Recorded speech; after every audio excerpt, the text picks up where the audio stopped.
4వ అధ్యాయము 19వ వచనం. 4వ అధ్యాయము 19వ వచనం. కాగా తన ఐశ్వర్యము చొప్పున, తన ఐశ్వర్యము, ఎవరి ఐశ్వర్యం? దేవుని ఐశ్వర్యం. మనం ఐశ్వర్యవంతులమా? మనం ఐశ్వర్యవంతులమా? ఒక్కొక్కరిని పిలిచి అమ్మ మీకు ఎన్ని అప్పులు ఉన్నాయంటే చెప్తారు. ఒక్కొక్కరిని పిలిచి మీకు ఎన్ని ఈఎంఐలు ఉన్నాయి అంటే చెప్తారు. ఎన్ని డ్వాక్రాలు కట్టాలమ్మా అంటే చెప్తారు. ఎన్ని చీట్లు కట్టాలమ్మా అని చెప్తారు. నేను అందుకే మీరంటే నాకు కోపం వస్తుంది. అవునా కాదా? మాట్లాడాలి. కోపం తెప్పించకూడదండి. ఒకసారి ఆలోచించండి. మనం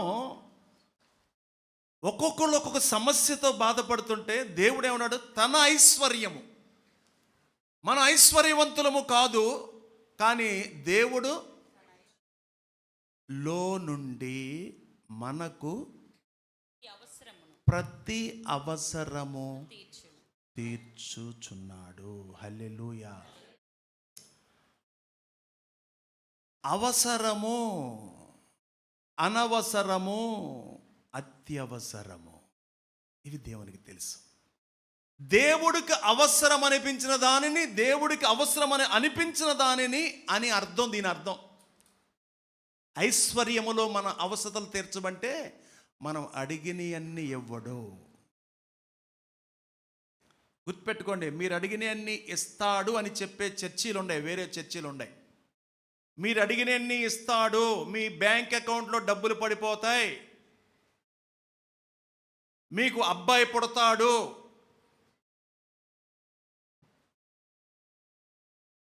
ఇలా చెప్పే చర్చీలు చాలా ఉన్నాయి విజయవాడ మహానగరములో. మనం సత్యం చెప్తే చెత్తబుట్టలో వేస్తారు. అక్కడికి వందల మంది, వేల మంది వెళ్ళిపోతూ ఉంటారు. గుప్పెట్లో పప్పెట్లు వీళ్ళు ఆడిస్తూ ఉంటారు. ఇదిగో అలా జరిగిద్ది, మీకు ఇలా జరిగిద్ది చెప్తూ ఉంటారు. ఈ వాక్యాన్ని ఎలా తీసుకోవాలి? తన ఐశ్వర్యములో నుండి ప్రతి అవసరత తీరుస్తాడంటే ఆయనకు అవసరమని అనిపించింది, ఆయనకు అవసరమని అనిపించింది నీకు అవసరమైతే అది దేవుడు అనుగ్రహిస్తాడని అర్థం చేసుకోండి. అన్నీ ఇస్తాడని మనము అనుకోకూడదు. మొదటి కొరింథీయులకు వ్రాసిన పత్రిక చూడండి, 10వ అధ్యాయము మొదటి వచనం నుండి చదవండి. సహోదరులారా, ఈ సంగతి మీకు తెలియకుండా నాకు ఇష్టం లేదు. సహోదరులారా, ఈ సంగతి మీకు తెలియకుండా నాకు ఇష్టం లేదు. అదేమనగా, అదేంటంటే మన పితరులందరూ మేఘము కింద నుండిరి, వారందరూ సముద్రములో నడిచిపోయారు. అందరూ మోషేని బట్టి మేఘములోను సముద్రములోను బాప్తిసం పొందిరి. అందరూ ఆత్మ సంబంధమైన ఒకే ఆహారం భుజించిరి. అందరూ ఆత్మ సంబంధమైన ఒకే పానీయమును పానము చేసిరి. ఏలయనగా తమ్మును వెంబడించిన ఆత్మ సంబంధమైన బండలోనికి త్రాగిరి. ఆ బండ క్రీస్తే. అయితే వారిలో ఎక్కువ మంది, అయితే అనండి అందరూ, మేఘముల కింద బాప్తీసం తీసుకున్నారు. సముద్రములో ఆరిన నేల మీద వాళ్ళు నడుచుకుంటూ వెళ్ళారు. ఏమంటే ఒక్కసారి ఇక్కడ కొద్దిగా ఆలోచించండి. అంటే దేవుడు ఎంత పట్టించుకుంటున్నాడో నాకు అర్థం కావట్లేదు. మీకు ఏమైనా అర్థమైతే మీరు మీ మనసులో దేవుడితో చెప్పండి, మనసులో కృతజ్ఞతలు చెప్పండి. అమ్మా, ఐగుప్తీ దేశంలో నుంచి ఇశ్రాయేలు ప్రజలు ఎక్కడికి బయలుదేరారు? కనానుకు బయలుదేరారు. దేవుడు వాగ్దానం చేశాడు కదా. ఎవరి నాయకత్వంలో బయలుదేరారు? ఎన్ని లక్షల మంది బయలుదేరారు? 6 లక్షల కాల్బలాలు బయలుదేరారు. ఊహించుకోండి ఎంత ఆహారం వాళ్ళకి కావాలి. ఈ కుకింగ్ మేస్త్రి ఎవరో? ఈ పూరేళ్ళు, పిట్టల మాంసం 65 ఎవరు ఏర్పాటు చేస్తుంటారు వీళ్ళకి. పూరేళ్ళంటే పెట్టలో, ఇంతమందికి పెట్టలో మాంసం. ఆ దేవుడు పోషిస్తూ మళ్ళీ వీళ్ళు వెనకాల ఎవరు బయలుదేరారు? ఐగుప్తీలు వెనకాల ఎవరు బయలుదేరారు? ఫరో 600 రథాలతో బయలుదేరాడు. విడిపించినాడు ఎవరు? దేవుడు. మళ్ళీ వెనకాల నుంచి బయలుదేరింది ఎవరు? శత్రువు. దేవుడు రంగంలోకి దిగాడు. హల్లెలూయా చెప్పండి. విడిపించిన వాడు విడిచిపెట్టడు. విడిపించిన వాడు మనల్ని విడిచిపెట్టడు అనే వాగ్దానాన్ని స్వతంత్రించుకోవాలి. వెనకాల ఫరో సైన్యము తరుముతూ బయలుదేరుతూ ఉంది, దేవుడు రంగంలోకి దిగాడు. ఆ మాట నన్ను టచ్ చేసింది. ఏంటంటే ఎర్ర సముద్రం రెండుగా అయిన తర్వాత ఆయన దేని మీద నడిపించాడు? అంటే ఆ నేల మీద ఏముంది? ఇసుక. ఇసుక తడిగా ఉందా పొడిగా ఉందా? ఆరిన నేల. తడి ఇసుకలో నడవగలరా? అద్భుతం. ఆరిన నేల అంటే దాన్ని ఆరగొట్టింది ఎవరో? దేవుడు. అలా ఎంత నా ప్రజలు ఇంతమంది ప్రయాణం చేయడానికి, సులువుగా సాగిపోవడానికి ఆరిన నేలను వారిని నడిపించాడు. ఎంత గొప్ప దేవుడు. పూరేళ్ళు, మన్నా, అరణ్యం. ఇశ్రాయేల్ దేశం నేను వెళ్ళాను కాబట్టి నేను నా కళ్ళతో దూరదృష్టి ఎంతవరకు ఉంటే అంతవరకు చూశాను కాబట్టి ఐగుప్తీ దేశం నుండి వాళ్ళు నడుచుకుంటూ కనాను ప్రాంతానికి రావడానికి 6 రోజులు సరిపోద్ది. Only 6 days. Only 6 days. కానీ వీళ్ళు ఎన్ని సంవత్సరాలు ప్రయాణం చేశారు అంటే దేవుడు అలా అలా అలా అలా అలా అలా అలా అలా అలా అలా అలా అలా అలా అలా అలా అలా అలా అక్కడ ఒక రాజు దొరికాడు, ఆయనతో యుద్ధం చేయాలి. అక్కడ ఒక రాజు, 10 మంది రాజులు అక్కడ యుద్ధం చేయాలి, ఇక్కడ యుద్ధం చేయాలి. యుద్ధాలు నేర్పిస్తూ వాళ్ళని ముందుకు పంపించాడు. 10 మంది రాజులను జయిస్తూ యుద్ధాలు చేస్తూ, ఎంత బలం అండి వాళ్ళకి, ఎంత శక్తి అండి వాళ్ళకి, ఎంత ధైర్యం అండి వాళ్ళకి. రైట్ నౌ ఇప్పటికీ కూడా వాళ్ళ బలం తగ్గలేదు. ఇప్పటికి కూడా బలం తగ్గల. ఏ దేశానికి? ఇశ్రాయేలు దేశానికి. ప్రపంచంలో ఎన్ని దేశాలు ఉన్నాయి ఆలోచించండి. చిన్న దేశం అని ఇశ్రాయేలు దేశం గురించి అర్థం కాక జుట్టు పీక్కుంటున్నారు. ఏంటి వాళ్ళ బలం? ఏంటి? ఎక్కడిది బలం? ఎక్కడిది వీళ్ళకి సామర్థ్యం? వీళ్ళకి వాగ్దానాలు ఉన్నాయి కదా, అది వాళ్ళకి తెలియదు. ఇశ్రాయేలు కాపాడువాడు కునుకుడు నిద్రపోడు. ఇక్కడ చూసినట్లయితే దేవుడు రంగంలోకి దిగాడు. ఎందుకు దిగాడంటే వాళ్ళు పెట్టిన మొర్ర ఒక రోజున పెట్టారే, ఆ మొర్ర, ఆ ఏడుపు దేవుడు దగ్గర ఉన్నాయి. వీళ్ళు ప్రయాణం చేస్తూ ఉన్నారు. అయితే ఏమైందంటే దేవుడు ఎన సముద్రం ఆరింది, నడిచారు, భోజనం పెట్టాడు, తిన్నారు. అయితే వాళ్ళకి ఏం చెప్పాడో తెలుసా? ముందుగానే చెప్తాడండి మన దేవుడు. ఏమండి, జాగ్రత్తగా మీరు చేతులు కట్టుకొని, ఆ చేతులు కట్టుకోకపోయినా పర్వాలేదు, చేతులు కట్టుకున్నట్టుగా వినాలి. ఏంటంటే మన దేవుడు ముందుగానే చెప్పేవాడండి. ఇదిగో మీరు కనానుకి వెళ్ళిన తర్వాత ఎలా ఉండాలి, ఏం చెయ్యాలి అని చెప్పాడు. ధర్మశాస్త్రములో ప్రాముఖ్యముగా 3 విషయాలు నేర్పిస్తూ ఉంటాయి. ధర్మశాస్త్రములో 10 ఆజ్ఞలు ఉన్నాయి. ధర్మశాస్త్రంలో 2 విధులు ఉన్నాయి. విధులంటే భర్త భార్య, భార్య భర్తలో, పిల్లలు, లేక వ్యవసాయము, లేక వృత్తులు ఎలా ఉండాలి, మీరు ఎలా ఆచరించాలి, విశ్రాంతి దినములు ఎలా ఆచరించాలి, ఇవన్నీ కూడా విధులు.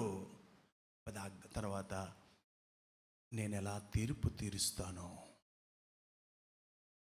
అది కూడా దానిలో ఉంది. కనాను ప్రాంతానికి వెళ్ళక ముందే చెప్పేశాడు దేవుడు, మీరు అక్కడికి వెళ్ళిన తర్వాత, ఇప్పుడు మీరు మీ మొర నేను విన్న తర్వాత, ఇన్ని కార్యాలు చేసిన తర్వాత, అక్కడికి వెళ్ళిన తర్వాత మీరు నన్ను మర్చిపోతారని తెలుసు నాకు, అందుకే నీకు ముందుగానే చెప్పేస్తాను అన్నాడు. ద్వితీయోపదేశకాండము 28వ అధ్యాయము 1వ వచనము నుండి 14వ వచనం వరకు ఆయన చెప్పాడు.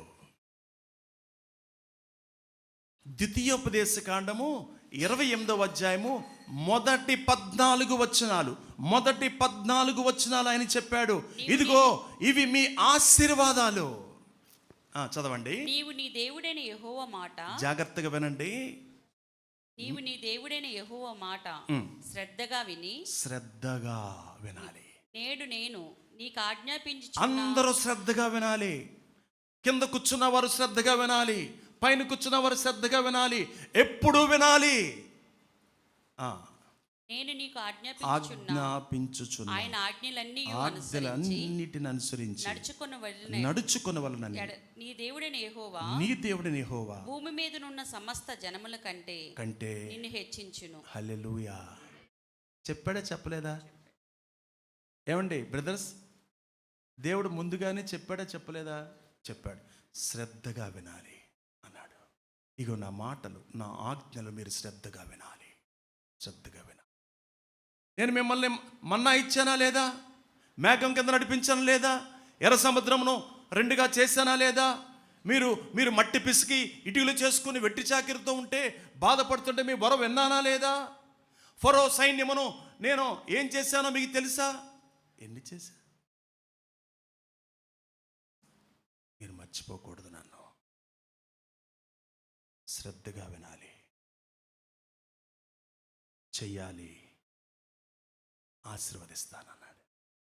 14 వచనాలు ఆశీర్వాదం అండి. 15వ వచనం మీరు చదవద్దు, కానీ 15వ వచనము నుండి ఏమండి 61వ వచనం వరకు భయంకరం అనండి అందరూ. భయంకరం శాపాలు. ఏమండి దారుణం అండి. దేవుడు చెప్పాడు, చెప్పిందే చేశాడు. మనం ఈ రోజున నిద్రపోకండి, ఏసీలు కొద్దిగా తగ్గించండి అవసరమైతే. ఏసీ కూలింగ్ కూడా ఎక్కువ అవ్వటం కొద్దిగా ప్రాబ్లంగానే ఉంది. జాగ్రత్తగా వినండి. ఈ రోజున మనం నలిగిపోతున్నాం కొన్ని విషయాల్లో. కారణం ఏంటి తెలుసా? దేవుడు మాట వెనకే. దేవుడు ఏం చేశాడు అనకండి, దేవుడు ఏమి ఇచ్చాడు అనకండి. మళ్ళీ ఇంకా ఈ పాపం పెరిగిపోతుంది అనకండి. అనే హక్కు మనకు ధైర్యం లేదు. పొరపాటును కూడా అనకండి. ఎట్టి పరిస్థితులు అనకండి. ఎంత భయంకరం అంటే ఇక్కడ చూడండి, 15వ వచనం నుండి 61వ వచనం ఎంత భయంకరం అంటే అన్ని శాపాలే. మీరు వినకపోతే నశించిపోతారు. ఇంకా చాలా చాలా చాలా విషయాలు ఉంటాయి. ఇక్కడ మనం మొదటి కొరింథీయులకు రాసిన పత్రిక 10వ అధ్యాయము, అక్కడ మనం మొదటి 5 వచనాలు మనం చదువుకున్నాం కదండి. తర్వాత చూస్తే 5వ వచనం చదవండి. 5వ వచనం. అయితే వారిలో ఎక్కువ మంది దేవుడికి ఇష్టలుగా ఉండకపోయేరే. అయితే అన్నాడు. అయితే అంటే ఇంత చేసిన, ఇంత ఇచ్చిన, ఇంత చేసిన, ఇంత ఇచ్చిన, అయినాను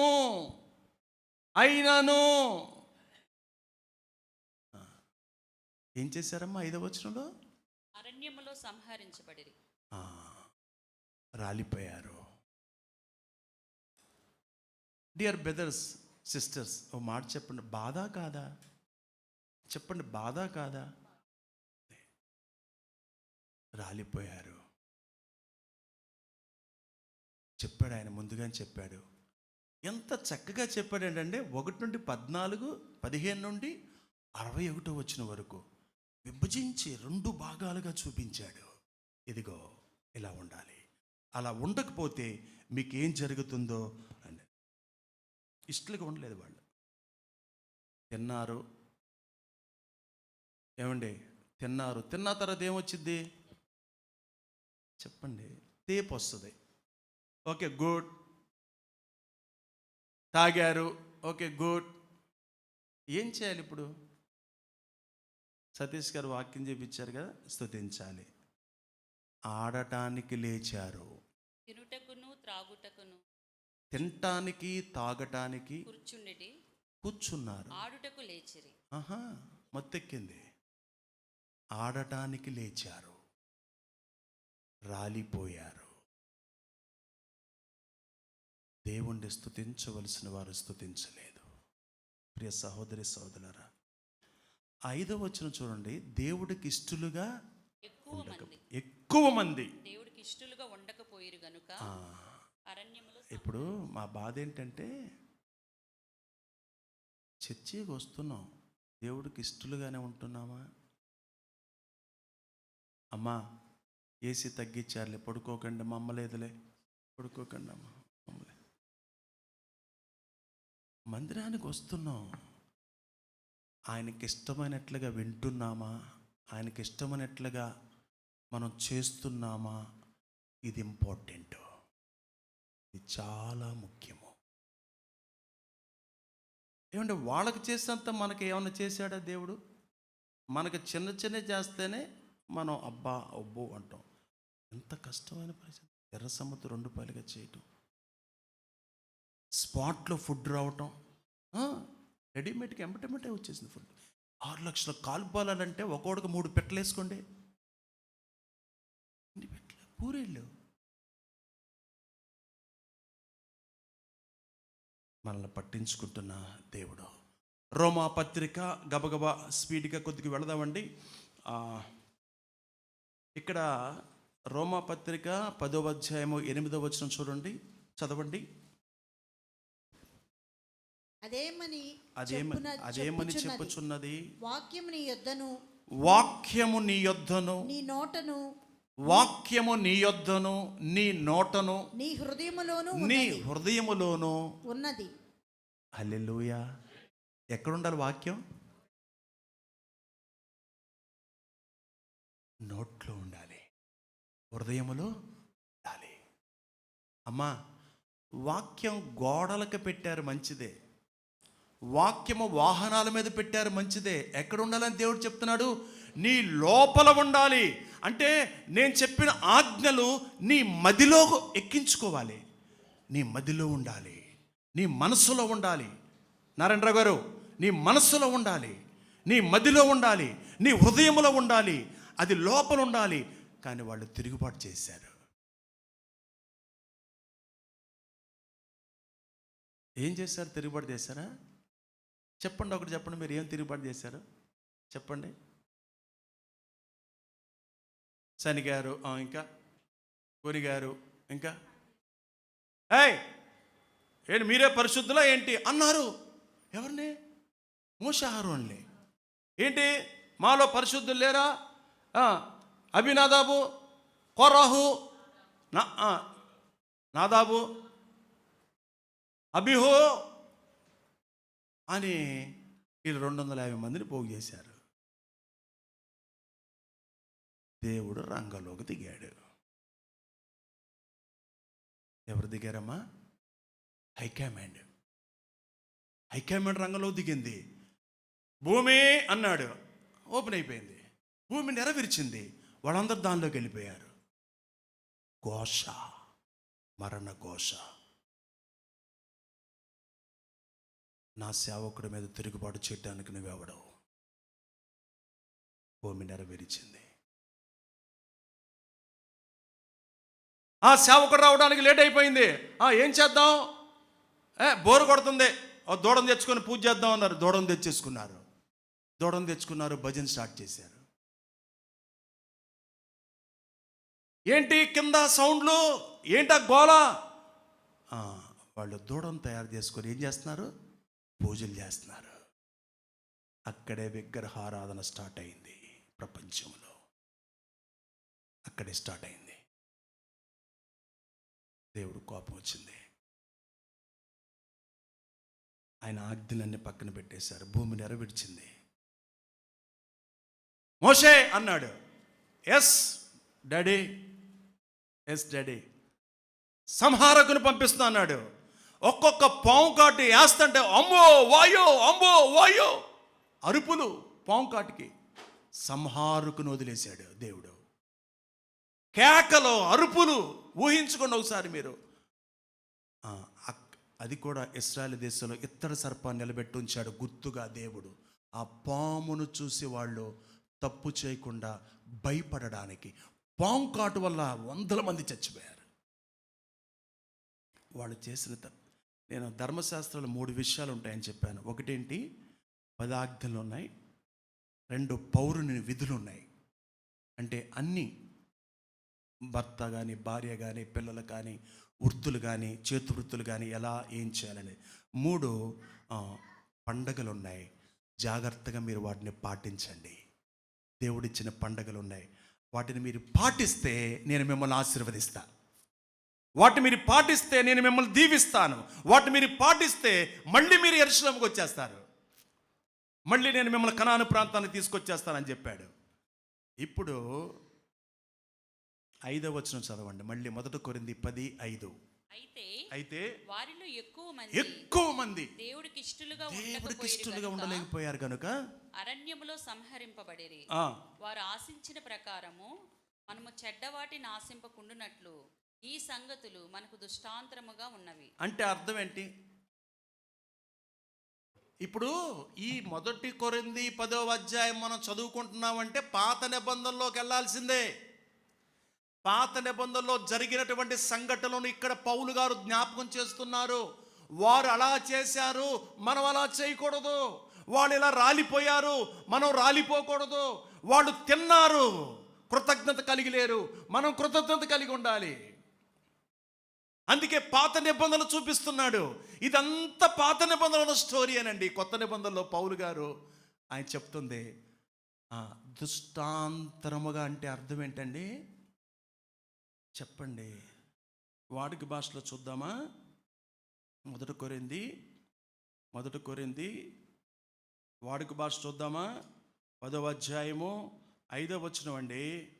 కేరవన్న కాలు వాసిపోయి, కేరవన్న కాలు గాయముతో ఎక్కువయ్యి బాధపడుతున్నాడు. ఇంట్లో ఉన్నాడు. ఇంకెవరి దగ్గర యాప్ ఉందా? చదువుతారా? 5వ వచనం. అయినా వారిలో ఎక్కువ మంది వల్ల దేవుడికి సంతోషం కలగలేదు గనుక వారి దేహాలు ఎడారిలో చల్లా చెదురైపోయాయంటండి. రాలిపోయారనే మన మీ దగ్గర ఉన్న బైబిల్లో ఉంది కదా. వాడుక భాషలో చల్లా చెదరైపోయారు. వారు చెడ్డవాటిని కోరారు కూడా. మనం అలా చెడ్డవాటిని కోరకూడదని జరిగిన ఆ విషయాలు మనకు ఉదాహరణగా ఉన్నవి. దృష్టాంతరంగా ఉన్నవంటే ఇప్పుడు దొరికిందా ఆన్సర్? జ్యోతి దొరికిందా? తల్లో పండు మరి తలన్ని ఎలా ఉదాహరణగా ఉన్నవి. వెంకటేశ్వరరావు గారు ఎలా ఉన్నాయి చెప్పండి? ముత్యాల వెంకటేశ్వరరావు గారు ఎలా ఉన్నాయి? ఉదాహరణగా ఉన్నాయి. వాళ్ళు వరే మీరు ఉండొద్దు. దేవుడు మనకి హెచ్చరిస్తున్నాడు. ఏం జరిగిందో తెలుసా ప్రియ సహోదరి సహోదరులారా? 62వ వచనం ద్వితీయోపదేశకాండం 28వ అధ్యాయం 62వ వచనం చూడండి. ద్వితీయోపదేశకాండం 28వ అధ్యాయం 62వ వచనం.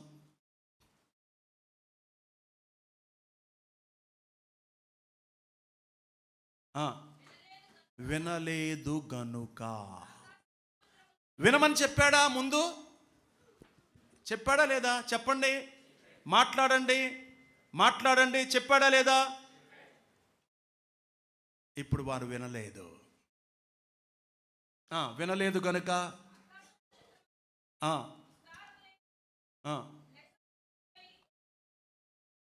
ఇది మొదటిదమ్మ జ్యోతి. అమ్మా, నష్టాల్లో నెంబర్ 1 జాగ్రత్తగా చూడాలి. నష్టాల్లో నెంబర్ 1 ఏంటో తెలుసా? మీరు ఎక్కువ మంది, కానీ ఇప్పుడు ఏమైపోయారు? తక్కువ మంది అయిపోయారు. తక్కువ మంది అయిపోయారు. మీరు నా మాట వినలేదు కాబట్టి. 63వ వచనం. చేయుచు మీకు మేలు చేయుచు మిమ్మును విస్తరింప చేయుటకు మీ దేవుడైన యెహోవా మీ యందు ఎట్లు సంతోషించెను అట్లు మిమ్మును నశింప చేయుటకును మిమ్ము సంహరించుటకును యెహోవా సంతోషించును గనుక సంహారుకుని పంపించాడు. మీరు మాట వినలేదు, మీరు నాశనం అయిపోతున్నారు. ఏమండి, మాట వినటం ఎంత శ్రేష్టం! దేవుడి మాట. సంహారుకుని 63వ వచనం. 64వ వచనం. దేశము యొక్క ఈ కొన మొదలుకొని ఆ కొన వరకును సమస్త జన్మలోనికి యెహోవా నిన్ను చెదరగొట్టేశాడు. ఇతర దేశాలకు బానిసలుగా వెళ్ళిపోయారు, వెట్టి చాకిర్లు చేశారు, ఎవరో రాజు కింద బ్రతికారు. ఎంత ఘోరం అండి! ఏమండి, మీకు మాట ఒక విషయం చెప్తున్నాను, వార్త చెప్తున్నాను, వినండి. ఇశ్రాయేలు ప్రజలు, మేము బాగానే ఉంటాం, యుద్ధ సామగ్రి మా దగ్గర బాగుంది, మేము తక్కువ మంది అయినా బలవంతులు, మా యూదులంతా ప్రపంచమంతా విస్తరించి ఉన్నారు, అమెరికాలో ఒక ప్రాంతం అంతా మా వాళ్ళే ఉన్నారు అని ఎంజాయ్ చేస్తున్నారు. ఆ గ్రౌండ్లో ఎంజాయ్ చేస్తున్నప్పుడు ఆమాసోడు ప్లాన్ చేశాడు. అందుకే అపవాది అనుకొనని గడియలో దాడి చేస్తాడు అని రాత్రి మనం జ్ఞాపకం చేసుకున్నాం. మనం అనుకోం, మనకు తెలీదు, బాగానే ఉంది అంతా అనుకుంటాం. ఒక రకంగా అండి, ఒక 2 సంవత్సరాల క్రితం జరిగిన సంఘటన ఇశ్రాయేలు ప్రజలకు అవమానం. అది ఇశ్రాయేలు ప్రజల్ని, ఆడపిల్లల్ని కిడ్నాప్ చేసి తీసుకెళ్ళిపోయారు, గుర్తుందా? చంపేశారు, గుర్తుందా? వీళ్ళ ఆనందంలో వీళ్ళు నిమగ్నమై ఉంటే అపవాది గమనించాడు, దాడి చేశాడు. ఇశ్రాయేలు ప్రజల ప్రపంచమే ఏంటిలా జరిగింది. అందుకే కోపం వాళ్ళకి వచ్చి అవమానముగా భావించి ఆగకుండా యుద్ధం చేశారు వాళ్ళు. ఆలోచించండి, మనం నమ్ముకున్న దేవుడు మామూలుడు కాడు. మీరు తక్కువగా చూస్తున్నారు. ఆరాధించడానికి నోరు రాట్లా, పాటలు పాడడానికి మీకు నోరు రాట్లా. మీరు నమ్ముకున్న దేవుడు మామూలుడు కాదు. ఇక్కడ చూడండి, 64వ వచనంలో చెదరగొట్టేశాడు. గెట్ అవుట్ అన్నాడు, అంతే. పరాయి దేశాలకు వెళ్ళిపోయారు, పరాయి దేశాలకు వెళ్ళిపోయారు, చెదరగొట్టేశారు. తర్వాత చదవమ్మా. నీవైనను నీ పితరులైనను ఎరుగని కొయ్యవియు రాతివియునైనా అన్య దేవతలను పూజింతువు, ఆ జన్మలలో నీకు నెమ్మది కలుగదు. చూసారండి, నెమ్మది లేదు, ఇక నెమ్మది పోయింది. ఇక నెమ్మది, ప్రశాంతత లేదు, పాటలు లేవు, ప్రార్థన లేదు, ఆరాధన లేదు, నాయకుడు లేడు, సహవాసం లేదు, ఏమీ లేదు. ఇక ఏముంటుంది? ఇంకా ఏముంటుంది? నెమ్మది లేదు. ఇక నీ అరికాలికి విశ్రాంతి కలుగదు. నెమ్మది లేదు, విశ్రాంతి కలగదు. అక్కడ యెహోవా హృదయ కంపమును నేత్ర క్షీణతయు మనోవేదనయు నీకు కలుగచేయును. మనోవేదన. అందరూ అనండి, మనోవేదన అని అంటే ఏంటో చెప్తారా? మనసు బాగాలేదా? మనోవేదన అంటే ఎప్పుడు రాత్రి అయిద్దా, ఎప్పుడు తెల్లారిద్దా, అమ్మయ్యా ఈరోజు పగలు గడిచిపోయింది, అమ్మయ్యా ఈ రాత్రి నేను పడుకుంటాను, అమ్మ నాకు భయం వేస్తుంది, అమ్మ మీరు ఎవరైనా తోడుగా ఉండండి, అమ్మ తెల్లారింది, అమ్మ పనులు చేసుకున్నా, అమ్మయ్య అయిపోయింది. మనోవేదన, మనోవేదన. అది ఎవరు పెట్టారో? దేవుడు పెట్టాడు. చల్లా చెదరైపోయారు. ఎంత ఘోరం అండి! దేవుడు చెప్పి చేసేవాడు. మంచి అయినా చెడు అయినా ఆయన చెప్పే చేస్తాడు. ఇంకా మనం ముందుకు వెళ్ళిపోయినట్లయితే, దేవుడు పిల్లగా బతకపోతే, దేవుడు పిల్లలు, దేవుడు బిడ్డలు, దేవుడు చెప్పినట్లుగా బతకపోతే నేను ఇలాగే చేస్తా,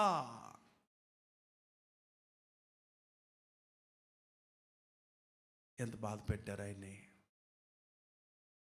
ఇక రాను రాను మాకు రాజు కావాలయ్యా అన్నారు. రాజు కావాలా? ఓకే. సేవకుడు వెళ్ళి చెప్పాడు, అయ్యా రాజు కావాలంటున్నారా అంటే, అవునులే నిన్నే వదిలేయటం కాదు నన్నే మర్చిపోయారు వాళ్ళు అన్నాడు. రాజు కావాలన్నాడు. ఎవరినిచ్చాడు? సౌలుని ఇచ్చాడు. సౌలు తర్వాత ఎవరయ్యారు రాజు? దావీదు అయ్యాడు. దావీదు తర్వాత ఎవరయ్యారు? సొలొమోను. సొలొమోను కాస్త మతికెక్కింది. సొలొమోనుకి కాస్త తెలివితేటలు ఎక్కువైనాయి. సొలొమోను ఆ ఊరు వెళ్తుంటేనేమో రాజుగారు భార్యారా నా కూతురు అని చెప్పేసి ఒకడో పెళ్ళెత్తండి 700 మందిని చేసుకున్నాడు.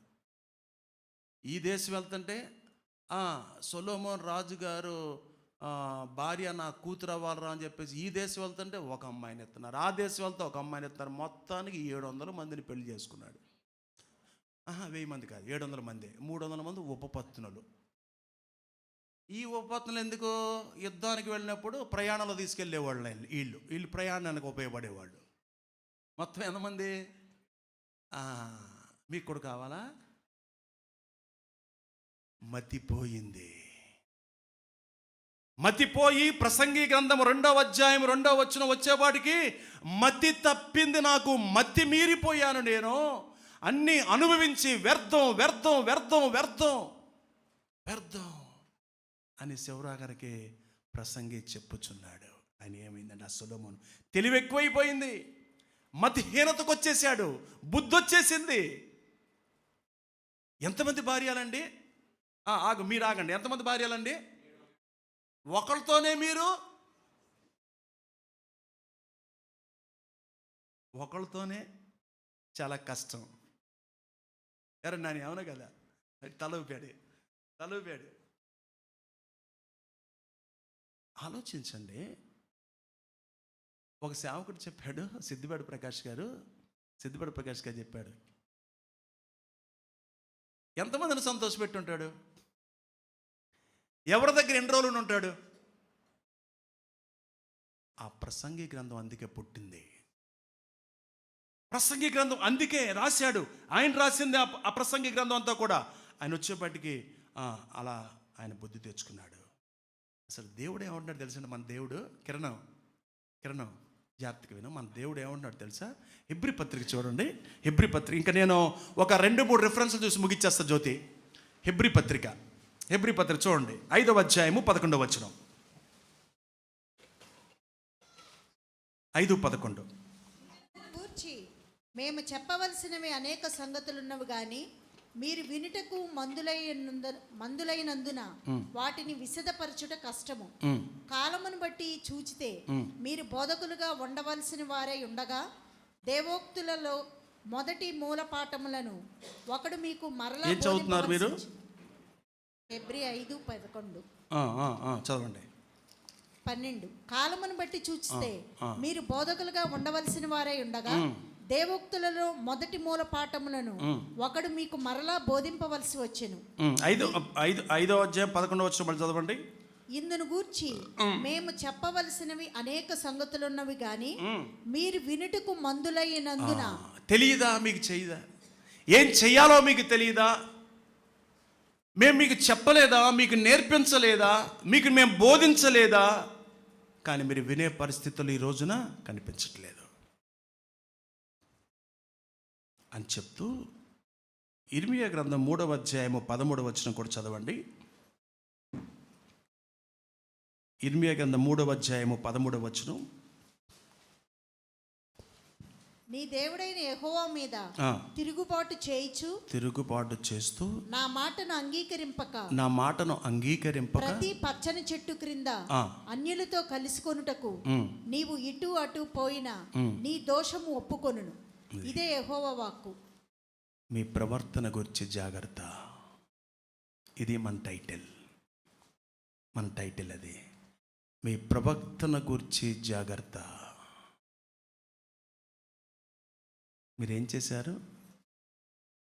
అన్యులతో కలిసిపోయారు, పరాయి వారితో కలుసుకున్నారు.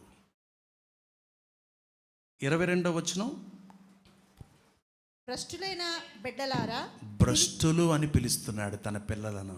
ఎంత తిరిగి గౌరవం రండి. అండి. ఎవరైనా పిలుస్తారండి పిల్లల్ని? మన పిల్లల్ని పిలుస్తామండి? అరే భ్రష్టుడా అంటామా? దేవుడు ఎంత బాధపడి ఉంటాడండి. భ్రష్టులైన పిల్లలారా తిరిగి రండి, అదే అండి ఆయన చెబుతున్నారు. రండి, మీ మీ మనసు మార్చుకోండి, నేను యెరూషలేము తీసుకెళ్తా. మీ ప్రవర్తన మార్చుకోండి, నేను మిమ్మల్ని ఆశీర్వదిస్తాను. భ్రష్టులైన పిల్లలారా, ఇతరులతో మీరు కలిసిపోయారు, నేను కలవద్దని ముందే మీకు చెప్పాను. మీకు ఇన్ని చేసిన తర్వాత మీకు ఎందుకు చేయను? మిగతావి ఎందుకు చేయను? ఒక మాట చెప్పండి, దేవుడు మనకు చేస్తాడా చేయడా? చేస్తాడు. ఎందుకు చేస్తాడంటే మనకు మాట చెప్పాడు ఆయన. తన కుమారుణ్ణి ఇచ్చే విషయంలో వెనక తీయనవాడు మీకు ఎందుకు ఇవ్వడు అనే మాట ఉందని మీకు తెలుసా బైబిల్లో?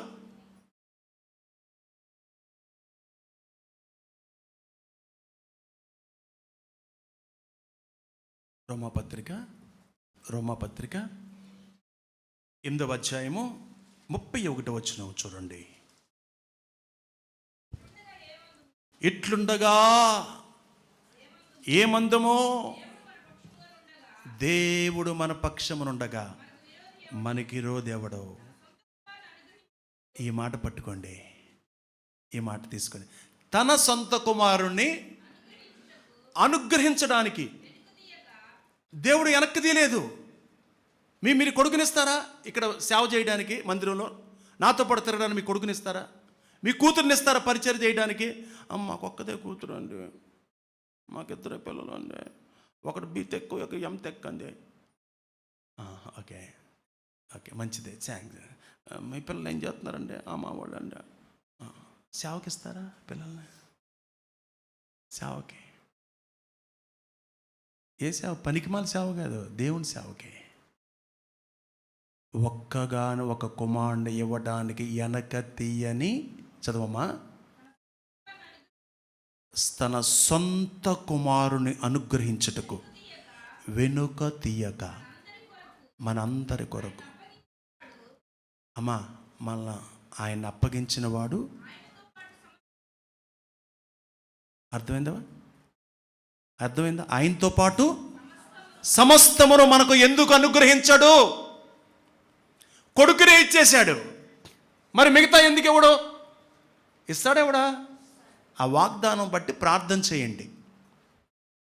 నువ్వు అన్నావు, నీ కొడుకునే ఇచ్చావు, ఒక్క సొంత కొడుకుని ఇచ్చావయ్యా, మిగతా ఎందుకు ఇవ్వు అని అంటున్నాడే. ఆ వాగ్దానం బట్టి మీరు ఎందుకు ఇవ్వడు? తన కుమారుని ఇచ్చేశాడు. అందుకే అన్నాడు, మీ ప్రవర్తన జాగ్రత్త, మీరు నా తట్టు తిరగండి, నా మాట వినండి. ఇంకొక వాక్యం, ఇర్మియా గ్రంథం 4వ అధ్యాయం 14వ వచనం. ఇర్మియా గ్రంథం 4వ అధ్యాయం 14వ వచనం. యెరూషలేమా, నీవు రక్షింపబడినట్లు నీ హృదయములో నుండి చెడుతనము కడిగి వేసుకొనుము. ఏంటి దీని అర్థం? యెరూషలేమా, ఏం చేయాలి? నీ చెడుతనం, నీ హృదయంలో ఉన్న పాపాన్ని, చెడుని ఏం చేసుకోవాలి? నువ్వు కడిగేసుకో. ఎన్నాళ్ళ వరకు నీ దుష్టాభిప్రాయములు నీకు కలిగి ఉండును. అది ఎంత దుష్టాభిప్రాయం నువ్వు కలిగి ఉంటావు? ఆలోచించు. నా తట్టు తిరగండి అంటున్నాడు. ఏమంటే దేవుడు మాట్లాడుతున్నాడా లేదా? నా తట్టు తిరగండి. యెరూషలేమా, నీ హృదయంలో గర్వం ఉంది. యెరూషలేమా, నీ హృదయంలో పాపం ఉంది, నువ్వు కడిగేసుకో. ఏమండి, పాపం ప్రార్థన చేయనివ్వదు, ప్రార్థన పాపము చేయనివ్వదు. అంతే. పాపము ప్రార్థన చేయనివ్వదు, రానివ్వదు. ప్రార్థన పాపము చేయనివ్వదు. అంతే, సింపుల్. రవి గారు ఒక్క రెఫరెన్స్ ఒకటి కాదు, 2 చూపిస్తా. 2 నిమిషాల్లో ముగిస్తాను. యెహెజ్కేలు గ్రంథం 18వ అధ్యాయం 32వ వచనం. అయిపోయింది, ఎందుకంటే మన వాళ్ళు ఇక ఏలాడుతున్నారు, ఇక చూశాను. యెహెజ్కేలు గ్రంథం 18వ అధ్యాయం 32వ వచనం. మరణమునందు వాడు మరణమునందును బట్టి నేను సంతోషించువాడను కాను. కావున మీరు మనస్సు త్రిప్పుకోండి, అప్పుడు మీరు బ్రతుకుదురు. హల్లెలూయా. మనసు తిప్పుకుంటే ఏమవుతాం? బతుకుతాం. అమ్మా 22వ వచనం, 23వ వచనం, అదే అధ్యాయం. దుష్టుడు మరణము నొందుట చేత నాకేమాత్రమైన సంతోషము కలుగునా? ఆయనకి సంతోషం లేదంట. దుష్టుడు చచ్చిపోవటం ఇష్టం లేదు. అందుకే ఆ దేవుడు అంట, నా వైపు తిరగండి మీరు అంటున్నాడు. 21వ వచనం, వారు తమ ప్రవర్తన దిద్దుకొని బ్రతుకుటయే నాకు సంతోషం. గట్టిగా హల్లెలూయా చెప్పండి. హల్లెలూయా. దేవుడు ఏమడుగుతున్నాడు మిమ్మల్ని గురించి? మీ దగ్గర నుంచి ఏం కావాలని కోరుకుంటున్నాడు? ఇప్పటి వరకు మీరు ఎప్పుడన్నా, ఇప్పుడు కొంతమంది ప్రభువా నీ ప్రేమకు నేను ఏమిచ్చి రుణం తీర్చుకోగలను ప్రభువా అంటారు కదా. ఎప్పుడన్నా మెళ్ళ గొలుసు అలా వేసావు కానుకల బాక్స్లో? ఇలా 1,00,000 రూపాయలు ఇచ్చావా? 1 సెంటు స్థలం రాసావా దేవునికి? దేవుడికి అనుకోవడం కూడా ఒక రకంగా వాక్యానుసారంగా పొరపాటేనండి. మందిరానికి అనే మాట తీసుకోవాలి. మందిరములో ఆహారం ఉండునట్లు అన్నాడా లేదా? మందిరంలో ఆహారం ఎందుకు ఉండాలి? మనం గత వారం చూస్తాం. మందిరంలో ఆహారం అంటే మందిరం నుంచి ఇతరులకు వెళ్ళాలి, మందిరం నుంచి సేవ జరగాలి. దేవుడు వచ్చి తినడు, తీసుకోడు, ఆయనకేం అవసరం లేదు, ఆయనే మనకిచ్చాడు. అంటే ఈ సంఘ క్షేమాభివృద్ధి కొరకు కార్యక్రమాలు నిమిత్తము దేవుడు నియమించినటువంటి నియమము మనము పాటించవలసి ఉన్నది. దేవుడు ఏమడుగుతున్నాడు? మీకా గ్రంథం చూడండి, 6వ అధ్యాయము 8వ వచనం. మీకా గ్రంథము 6వ అధ్యాయము 8వ వచనం. ఇదే లాస్ట్ రిఫరెన్స్. మనుష్యుడా ఏది ఉత్తమం అది నీకు తెలియజేయబడి ఉన్నది. ఓ మనిషి, ఏది ఉత్తమం అది నీకు చెప్పాను. నీకు ఏంటది? న్యాయముగా నడుచుకో, కనికరమును ప్రేమించుటయు. న్యాయముగా నడుచుకో, కనికరాన్ని ప్రేమించు, దేన మనసు కలిగి నీ దేవుని ఎదుట ప్రవర్తించుటయు. ఇంతే కదా నేను అడుగుతున్నాను. ఎంత అడుగుతున్నాడు? మీ స్థలం మీదే, మీ పొలం మీదే, ఏం బెంగ పెట్టుకోవద్దు. మీ 1,00,000 రూపాయలు కూడా మాకొద్దు, మీ గొలుసు కూడా మాకొద్దు, మీరే ఉంచుకొని మీరే బ్యాంకులో పెట్టుకోండి, మాకు అవసరం లేదు. నేను అందుకే ఇందాక చెప్పాను, ఎక్కడన్నా దేవుడికి అవమానం జరిగిందంటే నేను నిద్రపోను, నేను తట్టుకోలేను. దేవుడికి అవమానం జరగటం కంటే నేను చచ్చిపోవటం మేలు. ఆయన పేరట 1 రూపాయి నేను అప్పు చేయలేదు. దేవుడు పేరు చెప్పి ఎవరు నేను అప్పు అడగలేదు. దేవుడు పేరట మీరు ఇగో నాకు కొంత డబ్బు కావాలి, నేను సేవ చేయాలని ఏ రోజునన్నా మిమ్మల్ని అడిగారంటే లేచినట్టు పడవచ్చు, నేను రాజీనామా చేసి వెళ్ళిపోతా పాస్టర్గా. ఎప్పటి వరకు ఏది తక్కువ చేయలేదు. ఇంకో మాట చెప్పన, ఎక్కువే చేశాడు. హల్లెలూయా. ఆయన నమ్మదగినవాడు. నేను ఏం అడుగుతున్నానండి మిమ్మల్ని? ఇంతే కదా నాకు గౌరవించమని అడుగుతున్నాను, ఇంతే కదా మిమ్మల్ని అడుగుతుంది. నేను ఏమడుగుతున్నా? కనికరం ప్రేమించండి, మీరు కనికరపడండి ఇతరుల మీద. తర్వాత న్యాయముగా ఉండండి, మీరు ఇంతే కదా నేను అడిగేది. ఇంకా ఏ పార్టీలో న్యాయం ఉందో చెప్పండి. దేవుడి రాజ్యం అందుకే రాబోతుంది. హల్లెలూయా. ఇలా క్రైస్తవుడు బ్రతికితే ఇక దేవుడు ఎంత తన రాజ్యం వస్తుంది. బైబిల్ మూసేయండి, క్లోజ్ యువర్ బైబిల్స్ ప్లీజ్. మన అంశం ఏంటి? ప్రవర్తన మార్చుకో, నేను మిమ్మలను ఆశీర్వదిస్తా. కమాన్, ప్రార్థన చేసుకుందాం.